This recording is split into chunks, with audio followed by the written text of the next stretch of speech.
42 macro Yeah. before you get into it and what you do, and then go forward and answer my question.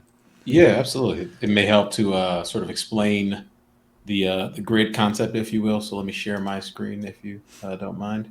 Go for Um, it. yeah. So it's so I'll take a step back and kind of address something Rodrigo said earlier about kind of the Guardians at the gate being missing, and I do believe that was certainly a factor. Can you guys see my slides? Yeah, you can see. We did. Yep. So I do believe that was certainly a factor, but I also think it's fundamental as well. I mean, you think about what we learned from my man Andrew Lowe up there, and I think it's MIT. He taught us that markets are this dynamic, nonlinear ecosystem. It could have been Omicron, it could have been a squirrel getting hit by a bus, it could have been Powell saying the wrong thing at the Senate testimony this past week. And the reality is, we're heading into a sea of D's. And what those D's mean, or those D's implies that the whole global economy is going to be experiencing negative impulses on growth and inflation for an extended period of time, starting in roughly Q1 of next year for the most part.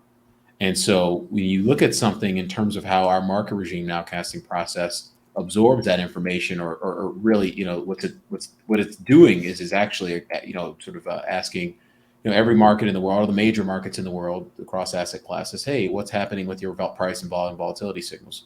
And in the context of summer rising, all that stuff, we're effectively nowcasting what regime the market is in based on all those liquid asset markets. And what we've seen is really since the beginning of November, we've seen a massive move higher in both inflation and deflation. Inflation, because that's the highest probability macro regime right now. We're currently in the month of December. A lot of economies are in inflation, which is what most folks would call stagflation. That's where growth is decelerating, inflation is accelerating. But the reality is, if you look closely back at this chart, deflation is not far behind. Can you And can you so, just stop at this chart for 1 second, Darius? I'm not sure I fully comprehend what's going on here. Maybe walk me through what I'm supposed to be seeing here. yeah, absolutely. So it's a three-step process or a two-step process. So each of these markets in this table here, we're scoring through the lens of what we call our volatility adjusted momentum signal. And so if it's green, it's got a check mark that's bullish. Red's bearish. Orange is it's neutral.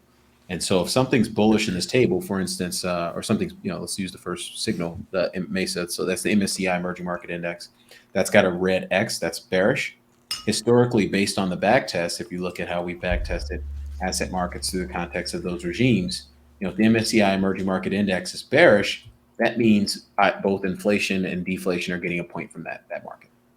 And we're iterating that process all the way across the table, obviously, at every, interval and every trading day in the market. So we have a time series effectively of, okay, which regimes is the market pricing in according to how the asset markets have historically behaved in each regime. And right now we went from a scenario where reflation a few weeks ago, was up there around 20, sort of had a lower high relative to where it peaked out in June at around 20. And it was the dominant regime, as you can see at the top of this chart. But since then, we've seen the number of markets that are either breaking down with red X's or just breaking to neutral from bullish previously, that those signals don't contribute. So you're effectively taking away signals from inflation and either giving them to nobody or giving them to deflation and inflation. And so that's what's happened in the last few weeks, which is asset markets themselves are now concerned that we're transitioning into what we always thought they would transition to all along, which is having to price in a very different economic environment than the one we just left.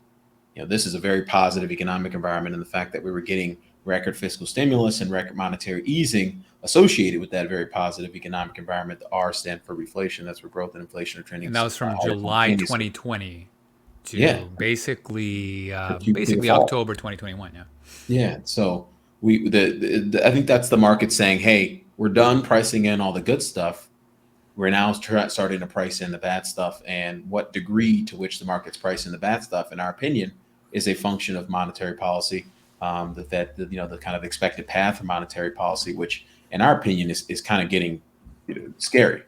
I mean, so we're seeing So this chart here shows the euro dollar futures curve. 2022 is the blue line. 2020 is the euro dollar calendar spread rather. Red line is the 2023. Black line is 2024, and the 5-year, 30-year the Treasury yield curves is the pink line. We're still hodling at around 3 rate hikes into 2022 and a couple more, 2 to 3 more in 2023. But what's happened is the market has said effectively, hey, look, you're going to tighten us into a recession as a function of that. And that's so the yield curve is pancaking, and kind of the last thing I'll end on this, we held in with the 10s 2 spread. we knew all the other yield curves are flattening, 10s, 30s, 5s, 30s, things like that. But the 10s, 2s were holding in because we had this positive growth dynamic associated with, coming out of Delta. And, there's positive fiscal, for a moment, there was positive tailwinds with respect to fiscal policy as well. But a lot of that stuff has kind of gone awry in the last few weeks. And now you're seeing this collapse in the 10s 2 spread to kind of catch down to where the rest of the yield curves are coming in. To me, that's new. This breakdown in the 30-year Treasury is new. It's kind of the fact that the 10-year didn't hold 140 where it held in kind of early November is new. And so to me, that newness of it all is something that we need to be paying attention to. Lastly, going back to the original slide, which is this.